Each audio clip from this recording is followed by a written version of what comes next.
Pant থাকে তো আর লগি ভিন্দি বাদে ভিন্দি কিতা করবা এছাড়া তো কোনো পথ নাই। এই পানি আইসা দিন ধরিয়া ওখানে পানি আছে, আমার ঘর আটু পানি আছে। সব মিলিয়ে আমরা তো খুব অসুবিধার মাঝে আছি। খুব পানি খান যে আমরা খুব নির্যাতন করে, এটা তো দেখার মতো নাই। আমরা খেয়ে দেখবো, খেয়ে হইব। গেছে পানির সময় তো আপনার 2022 আপনার আমরা দেখতেছি আস্থা করে কিন্তু আপনার কোমর পানি বুক পানি আসিল। আমরা তো অন্য অন্য জায়গাতে থাকছি, অন্য অন্য জায়গাতে রয়েছি, খাইছি, কিন্তু 7-10 দিন 15 দিন গেছে আমরা কিন্তু পানি দিতাম। আমরা কিন্তু গরম কিন্তু কাছাকাছি কিন্তু লইতাম পারছি না। আমরা তো খাবার পানির বড় সমস্যা। এই যে 5-7টা দিন গেছে আমরা খাবার পানি নাই। একটা কল আছে ওদক আপনারা দেখতে পাররা, আয়রন পানির মাঝে 5 মিনিট রাখলেও লাল হয়ে যায়।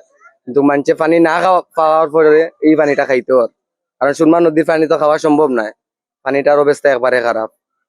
কিন্তু আমরা যে কোনোখান থেকে পানি এনে খাইতাম, ওর তো এলাকাত কোনো খাওয়ার পানির ব্যবস্থা নাই, কারণ যার কল আছে সবরও আপনার আয়রন আছে পানির মাঝে, পানি খাওয়ার মতো নয়।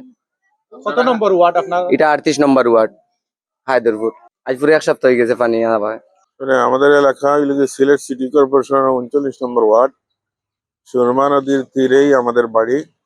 এখন আমাদের সুরমা নদীর যে আছে বিপদসীমা আছে, বিপদসীমা উপর দিয়ে পানি বইতেছে এবং অনেক কাঁচা ঘর যেগুলো আছে এগুলা বিপজ্জনক ভাবে আছে এবং প্রত্যেকটা বাড়ির রাস্তা দিয়ে আর হাঁটু পানি এবং বাড়ির পিছনেও পানি, সামনেও পানি, চতুর্দিকে পানি থই থই করতেছে।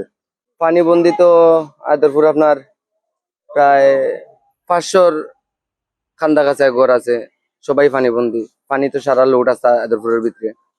গত 2 দিনের তীব্র রোদ্রের মধ্যে আমরা মোটামুটি আশাবাদী ছিলাম যে হয়তো বন্যার পানিটা নেমে যাবে, কিন্তু গত রাত থেকে যে মুষলধারে বৃষ্টি সৃষ্টি হয়েছিল, সেই বৃষ্টির কারণে আমরা এখন নদীর পানি যেভাবে বিপদসীমার উপর দিয়ে প্রবাহিত হচ্ছে, এবং যদি দিনটা এইভাবে থাকে তাহলে আল্লাহ জানেন আমাদের কি অবস্থা হবে। আমাদের এলাকাটা 39 নং ওয়ার্ডে, এটা টুকেরগাঁও গ্রাম পড়েছে এবং আমাদের পিছনেই ঠিক গরিপুর রয়েছে, সেখানের অবস্থা আরো ভয়াবহ।